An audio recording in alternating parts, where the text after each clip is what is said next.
What's up, everybody? This is RBT coming at you with my questions and answers episode 15. It's already been 15 weeks I've been doing this. It's pretty insane, but as always, go ahead and ask a question below as a comment, so you'll be featured in episode 16, which will be next Friday, as always.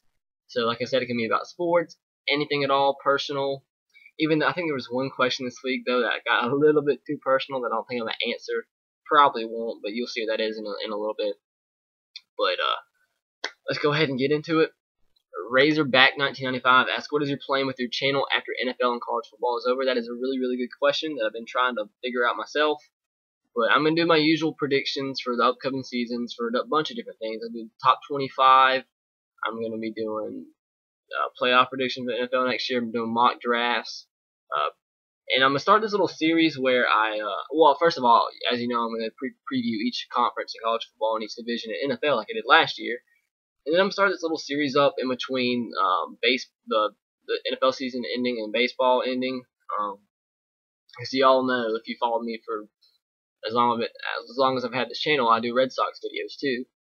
That I'm going to do this little series where I'll post my top 10 players in history and for the upcoming season for NFL and for college. Like, for example, I'll do my top 10 quarterbacks returning for the 2012 or 2013 season next year, and I'll be doing that for running back, wide receiver, probably tight end, and all different positions on the defensive side of the football. And then I'll do a separate series where I do it for history, who my top 10 quarterbacks are in all the college football history and for all the other positions. And I'm doing the same exact thing for NFL and maybe going a little bit into baseball with that. So I thought that'd be an interesting series, something to keep the channel going. Like when there's a little stretch there between the two, between the conclusion of football and NFL. And I'll be doing a bunch of stuff on the draft. I'll keep this series going, the Friday question and answers thing. And I'll probably make a video after the season asking you guys what you want me to do, because I'll be sure to do that whenever MLB 2K13 comes out, or whatever baseball game comes out. I don't know if there is a baseball game coming out. If one does come out, I'll probably post a few videos on that, but we'll see. And I'll probably come up with a few other things to do, but I'll definitely be posting videos when the off season starts. That's a really good question. Somebody said I was really smart. Thank you. Question asked as spam.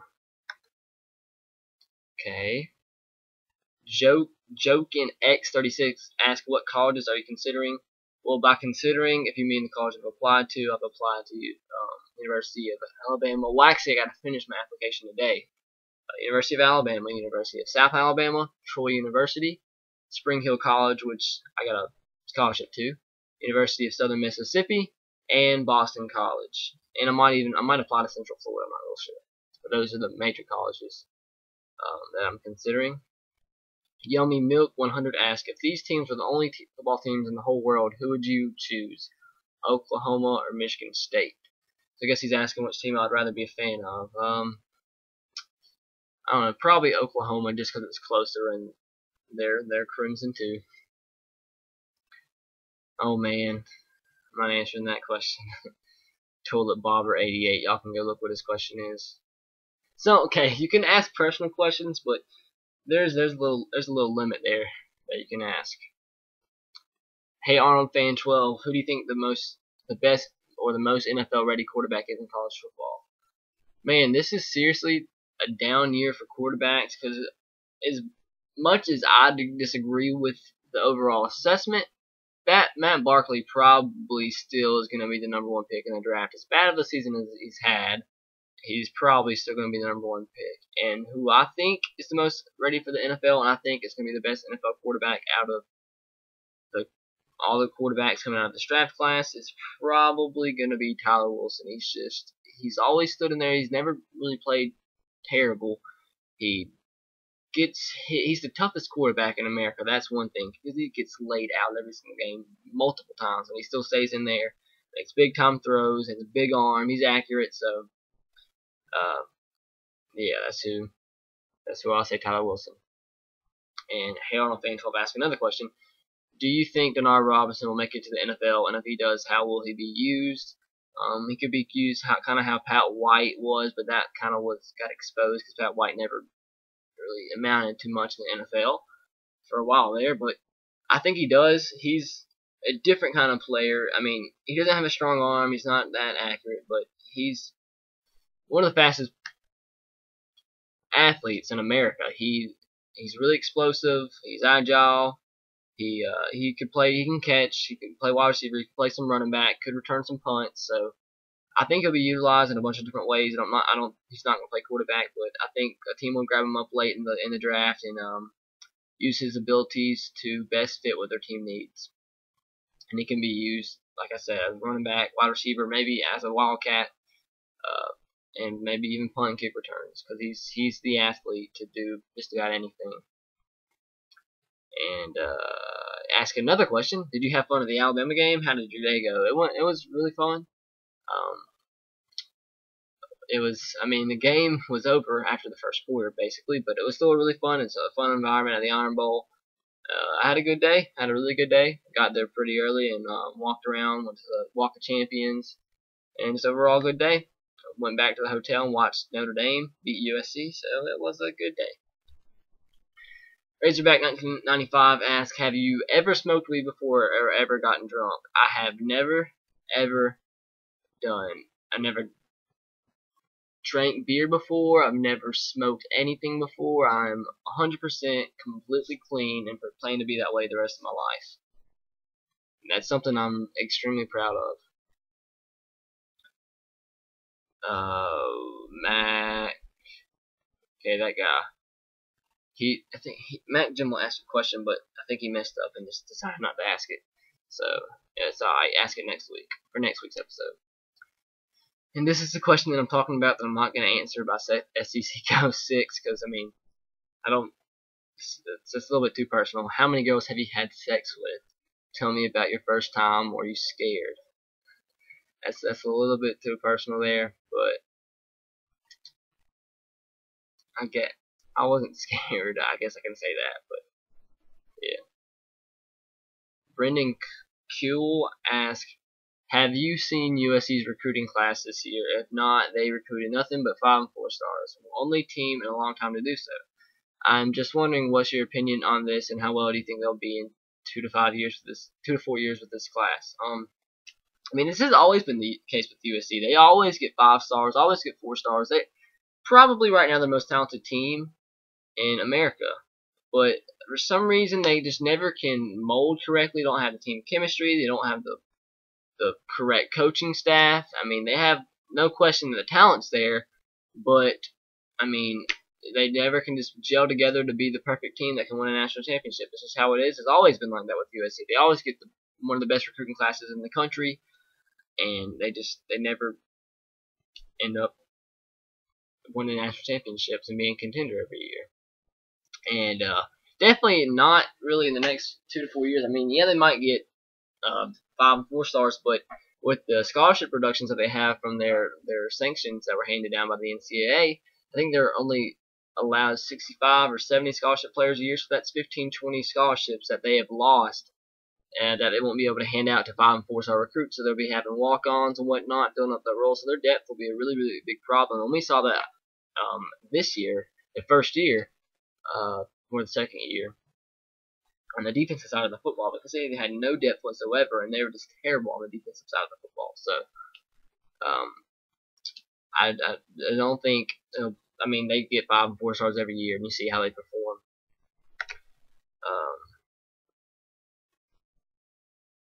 He thinks USC would dominate college football, but I disagree, but we have opinions.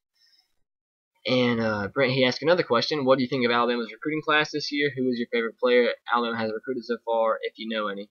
What do you think Alabama's chances of getting Montravius Adams? He is considered to be the second best player coming out of high school. His top 5 schools are Alabama, Auburn, Clemson, Georgia, Florida. He's from Georgia. My favorite player, I follow recruiting. I've been following recruiting seriously since probably my 7th grade year, or it was 8th grade.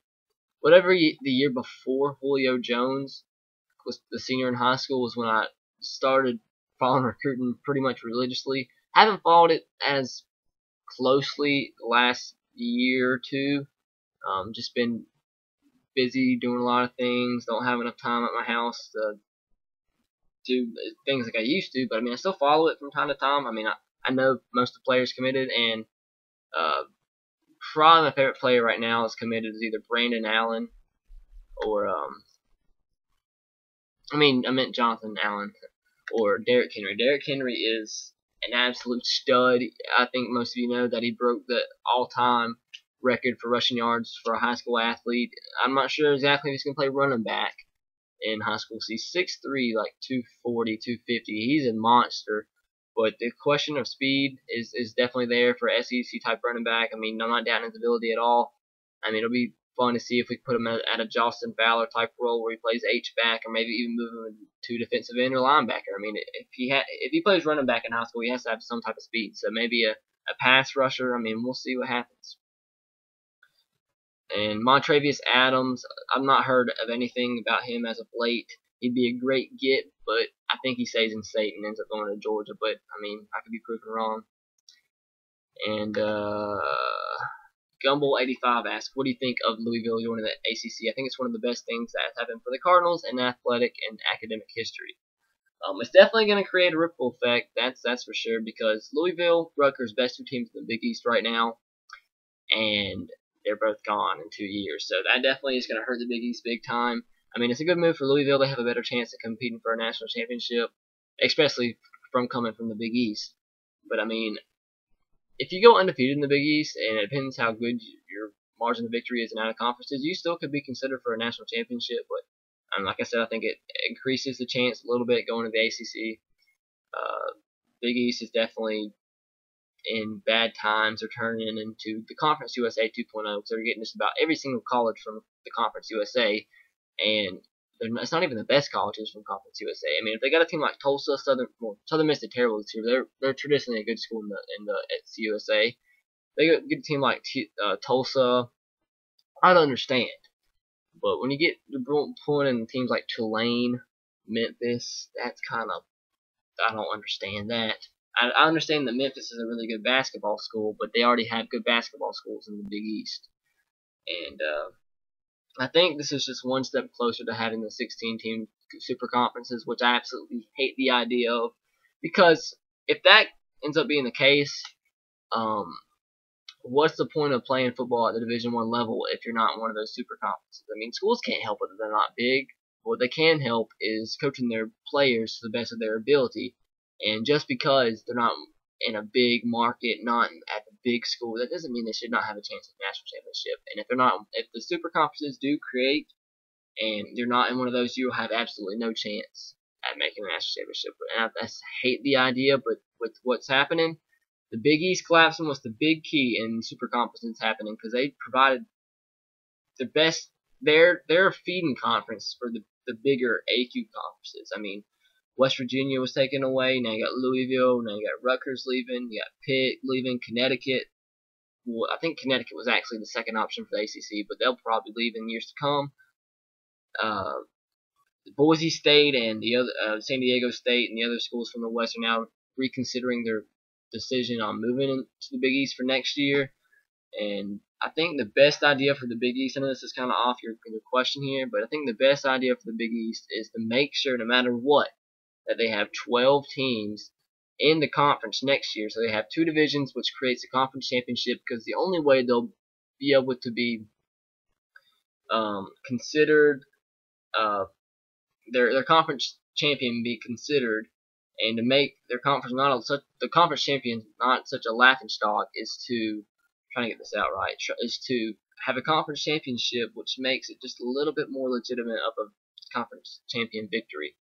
That made sense, because I think all conferences should really have a conference championship, not just base it off the record alone. You should have two divisions, and the top two teams from those two divisions play for the conference championship, and that's what the Big East has been lacking. Not only just been lacking, because that's what the Big 12 lacks, but nobody questions their ability, and they have great teams. But the Big East, a little bit different story. So you could suck and still win the Big East, and I think that can kind of change with two divisions, and it'll make it a lot more difficult. And there's a word that I want to say. I can't think of a word that would describe my thoughts on it perfect, but it will definitely legitimize a little bit more towards the conference champion, and might give it a little bit more push of a chance. If you go undefeated for a national championship, you have all the other teams with one loss. So that took a lot of explaining, but that's just my thoughts on the thing. I hate conference realignment. I really do. I wish it was back to how it was in 2007. I really do. I can't stand conference realignment. I wish Missouri, Texas A&M never joined the SEC. I wish Nebraska, Colorado stayed in the Big 12. They still had their two divisions. I wish West Virginia would have stayed in the Big East. It sucks, but I mean, I'd rather have football than no football. So it's whatever. But if you guys enjoyed, please leave a question for next week's episode, and you'll be featured in it, and you'll have your name called out by me. So doesn't everybody just want that? So thanks for watching, guys.